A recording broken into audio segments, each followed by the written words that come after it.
My fiancée texted, "Keep the ring. I'm not wearing something so cheap." I replied, "Understood." Then I returned it, got the $12,000 refund, and sent her a screenshot of my new motorcycle purchase. Her mother called me hysterical about family heirloom expectations. I, 32 male, proposed to my girlfriend of 4 years last Saturday. We'd talked about marriage plenty over the years. She knew it was coming eventually. I thought we were on the same page about everything: timeline, values, the future, what kind of life we wanted. Turns out I was wrong about a lot of things. Maybe everything. Quick context: I'm an electrician. Union card, journeyman certified. I do well for myself. Cleared about $87,000 last year with overtime. Not wealthy by any stretch, but comfortable. I own my truck outright, rent a decent apartment, have solid benefits. And I've been saving specifically for an engagement ring for the past 18 months. I wanted to do this right. I spent $12,400 on that ring. Princess cut diamond, 1.2 carats, excellent clarity, platinum band. I did research, went to 4 different jewelers over 3 months. Asked questions, learned about the 4 C's. Picked something classic and beautiful that I thought she'd love based on what she'd pointed out in magazines and store windows over the years. The jeweler told me it was an excellent choice for the budget.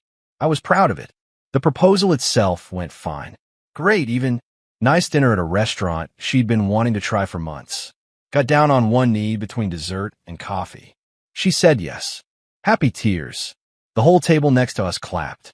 She posted the ring on Instagram within 20 minutes with a caption about forever starting now. I thought everything was perfect. Then Monday happened. I was at work, just finished pulling wire through a drop ceiling in a commercial build when my phone buzzed. Her message: "We need to talk about the ring." I figured maybe she wanted to get it resized or something. Didn't think much of it. Called her on my lunch break while sitting in my truck eating a cold sandwich. That's when things went sideways fast.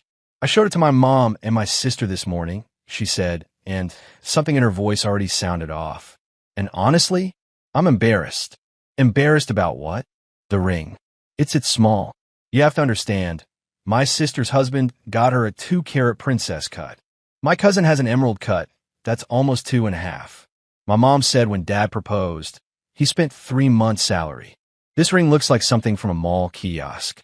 Like a placeholder. I sat there in my truck, lunch getting cold in my lap, trying to process what I was hearing. I spent over $12,000 on that ring. Then you got ripped off, or the jeweler saw you coming, or you just have bad taste. I don't know. Either way, I can't wear this in front of my family. My cousin's getting married next month, and the whole extended family will be there.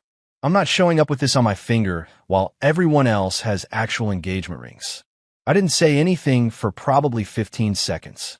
Couldn't think of what to say. "Look," she continued, filling the silence, "it's not a big deal. My mom knows a guy who does custom jewelry. Estate pieces. Real quality stuff, not chain store garbage. We should return this one and put the money towards something better. I'll cover the difference if we need to go higher. We can make this work. You want me to return the ring I proposed to you with? The ring you said yes to. The ring you posted on Instagram 2 days ago. I want us to have something I'm not ashamed of. Is that really so wrong? I have to wear this thing for the rest of my life. Shouldn't I love it?" I told her I needed to think about it, and hung up. Spent the rest of my shift barely able to focus on the job. One of my coworkers asked if I was okay, and I couldn't even answer him. When I got home that evening, she wasn't there. Apparently she was at her mother's house discussing options and looking at settings. That night, around 9 p.m., she sent me the text that ended everything. "Keep the ring. I'm not wearing something so cheap. It says everything about how you see me and our future. When you're ready to be serious about us, when you're ready to actually show me you value me enough to do this right, we can talk. But I'm not walking around with a constant reminder that my fiancé couldn't be bothered to do the bare minimum."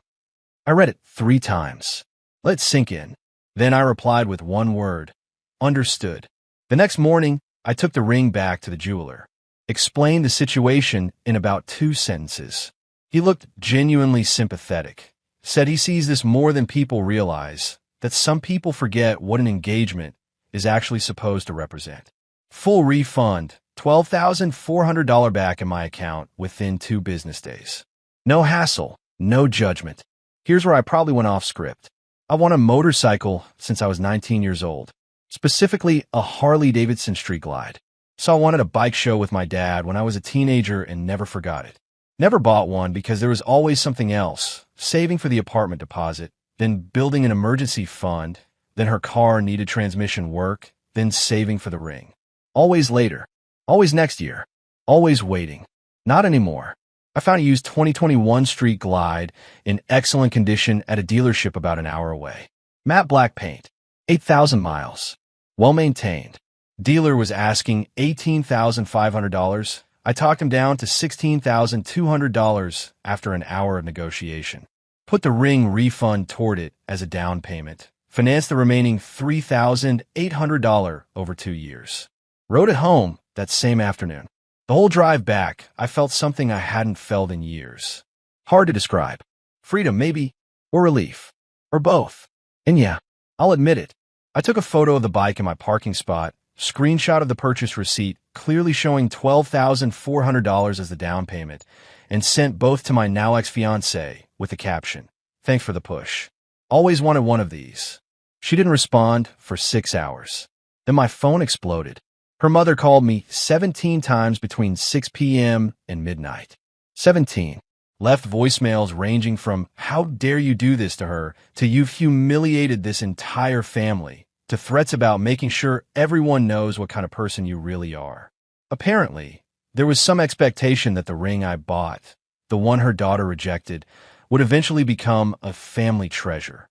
Something to display. Something to pass down to daughters and granddaughters. Her mother had been telling relatives and friends about the engagement for days, and now had to explain why there was suddenly no ring and no wedding. My ex finally texted around midnight. "You're actually insane. You bought a motorcycle? With MY ring money. I can't believe I wasted 4 years on someone this selfish and petty." I responded, "It was never your ring. You made that very clear when you called it cheap and embarrassing and refused to wear it. I just reallocated the investment." She called me emotionally abusive, financially manipulative, and vindictive. Said I was punishing her for having standards and trying to humiliate her. I stopped responding after that. Nothing left to say. It's been 5 days. I've gotten texts from her sister calling me petty and cruel and suggesting I need therapy for whatever is broken inside you. Her father sent me one message that just said disappointed. "In you, son. Thought you were better than this." That one actually stung. I genuinely liked her dad. He's a quiet guy, salt of the earth type, and I respected him. But here's the thing. I'm not sorry. For years together. 4 years of holidays and family dinners and talking about our future. And she looked at something I saved for, researched for months, carefully chose with love, and told me it embarrassed her. In front of her mother. Then demanded I return it, and buy something that would meet her family's approval. That's not partnership. That's an audition I didn't know I was taking. So now I have a motorcycle I've wanted for 13 years and no fiancé. Some people would call that a loss. I'm starting to think it might be the best trade I ever made.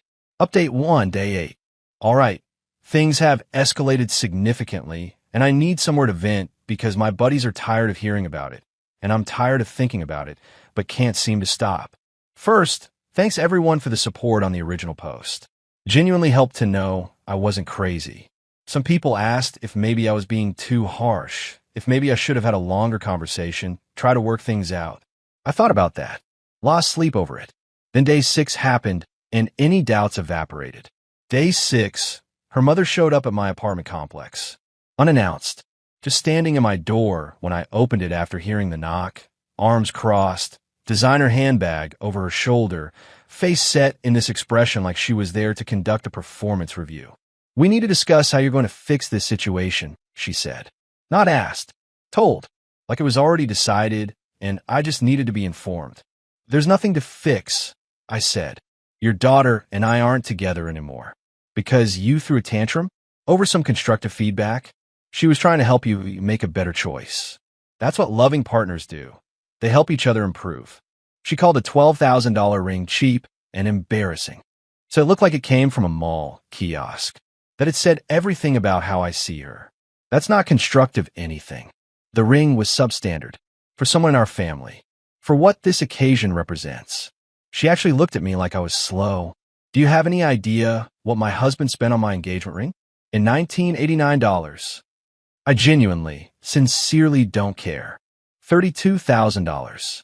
Because he understood what a woman of my background deserves. What a family like ours expects. That ring was supposed to become part of our family's legacy. Something to pass down. Something my granddaughters would wear someday. And you destroyed that possibility because your ego couldn't handle some honest feedback. So this isn't about her being happy with the ring.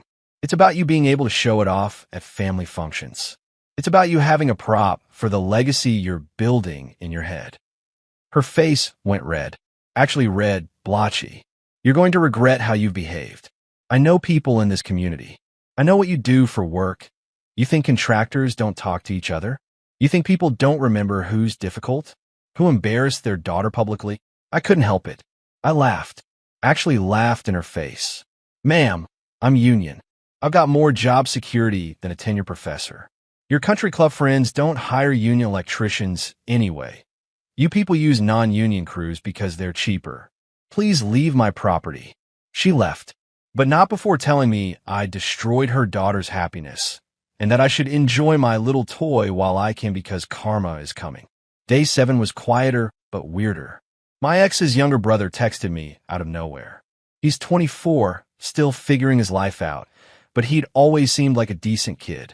We used to play video games together when I was over for family dinners. His message was short. Hey man, not trying to get involved, but you should know my sister's been telling everyone you were controlling during the relationship, and that's actually why she ended things. Just thought you should know what's being said. I thanked him for the heads up. Asked if he believed it. He sent back, nah, I was there for 4 years. You weren't controlling. You were just the only one who ever told her no about anything. That's not the same thing. Then, for what it's worth, the bike looks sick. Always wanted a Harley. At least one person in that family has some perspective. Day 8. Today, I discovered exactly how far the story has mutated.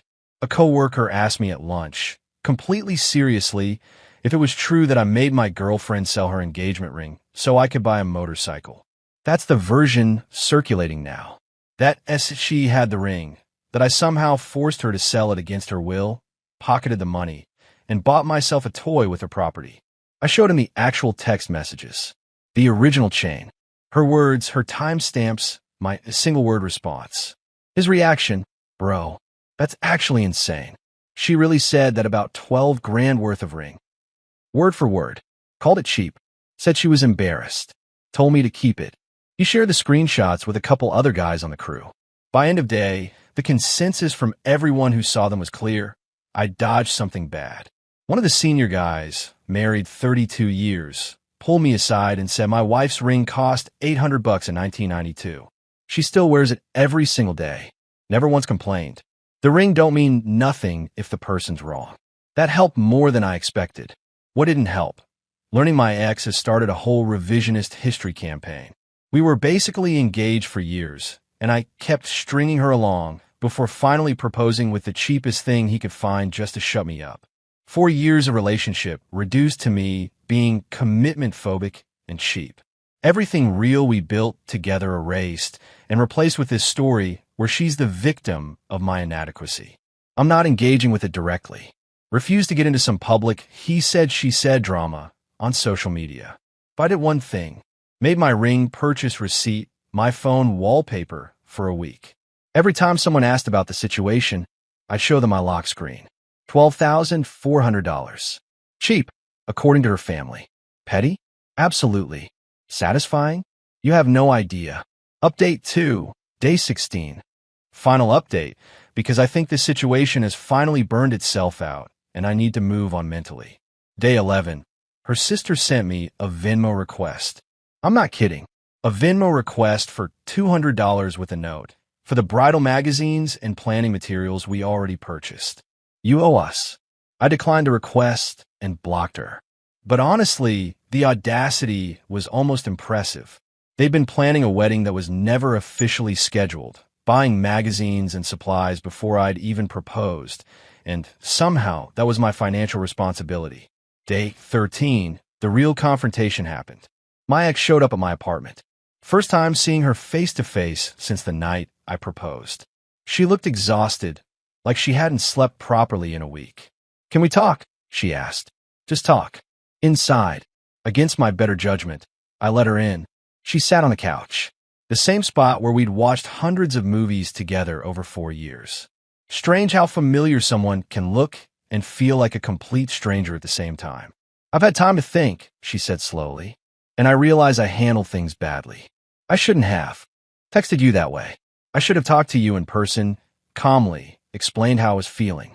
Okay, but you have to understand where I was coming from. My whole family was so excited. My mom had already told literally everyone about the engagement. Her book club, her tennis friends, our extended family. And then I show them the ring, and my sister makes this face like she's trying not to react. My mom gets quiet in that way she does when she's disappointed. And I panicked. It was humiliating. I felt humiliated in front of my own family. So you humiliated me instead." "I didn't. That wasn't what I was trying to do. You called it cheap. You said it embarrassed you. You told me it showed I didn't value you. You told me to keep it, like it was worthless." Which specific part of that wasn't supposed to be humiliating? She started crying. Not dramatic, performative crying, just quiet tears tracking down her face. I was upset, and my mom was in my ear telling me I deserve better, that you clearly didn't take this seriously if that's what you bought. Your mother's opinion of my proposal was never supposed to matter. Or it wasn't, until you made it matter more than my feelings. I know that now, okay? I messed up, but you didn't have to take it this far. Buying a motorcycle with the ring money? Sending me screenshots? That was deliberately cruel. That was designed to hurt me. I sat there for a long moment, genuinely considering how to respond. You want to know what felt cruel to me? Planning this proposal for 18 months. Saving every extra dollar from every overtime shift. Spending 3 months researching diamonds until I knew more about clarity ratings than electrical codes. Being so nervous and excited to give you something beautiful that I couldn't sleep the night before. And then finding out that wasn't good enough. That it embarrassed you. That I embarrassed you. She wiped her eyes. "That's not what I meant. It's exactly what you meant. You just didn't think there'd be any consequences for saying it. So we're just done for years together, and we're finished because I said something stupid about a piece of jewelry. We're done because you showed me exactly who you are when things don't meet your expectations. And honestly, I'm grateful I found out now.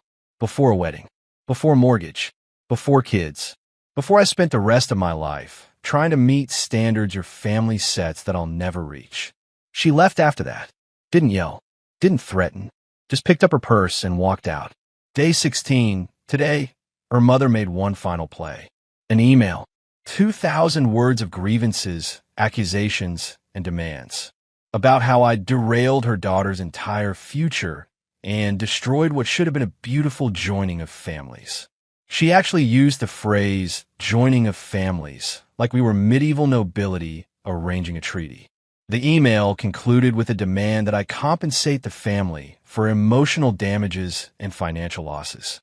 She wanted $4,000 for wedding preparations already underway, venue deposits, catering consultations, dress alterations, all supposedly paid before I'd officially proposed. I forwarded the email to my lawyer buddy. His response, "This is genuinely hilarious. Completely unenforceable. Not how any of this works legally, and honestly reads like someone who's never been told no in her entire life. Ignore it." So I did. Blocked her email, her phone number, all of it. Done. 3 weeks since the proposal. The chaos has mostly subsided. Found out through the grapevine that my ex moved in with her sister temporarily. Apparently her relationship with her mother has gotten complicated since I stopped being the target of everyone's anger, and they had to start looking at each other. The brother still follows me on Instagram. Liked a photo I posted of a street glide parked at a scenic overlook last weekend. As for me, I'm okay. Some days better than others. The motorcycle is everything I dreamed it would be for 13 years. Took it on a long ride last Saturday. 3 hours, no destination, just roads and wind and silence in my helmet. First time I'd felt genuinely peaceful since this whole mess started. People keep asking if I regret how I handled it. If I was too harsh, too petty, too quick to burn everything down. And honestly, some nights, lying in bed alone in an apartment that still has gaps where her stuff used to be, I wonder. For years is a long time. Not everything was bad. A lot was good. But then I remember that text. Keep the ring. I'm not wearing something so cheap. $12,000. 18 months of saving. Countless hours of research and planning and nervous anticipation. And it embarrassed her. I embarrassed her. Not good enough for her family's expectations. That's not love. That's a transaction I failed to complete correctly. So yeah, I bought a motorcycle I've wanted since I was a teenager. An apartment that's too quiet. And a pretty clear understanding of what I actually meant to someone I would have spent my life with. Some people call that a loss. Maybe it is. But I'd rather have a hard truth than a comfortable lie any day. Thanks for reading, everyone. Take care of yourselves.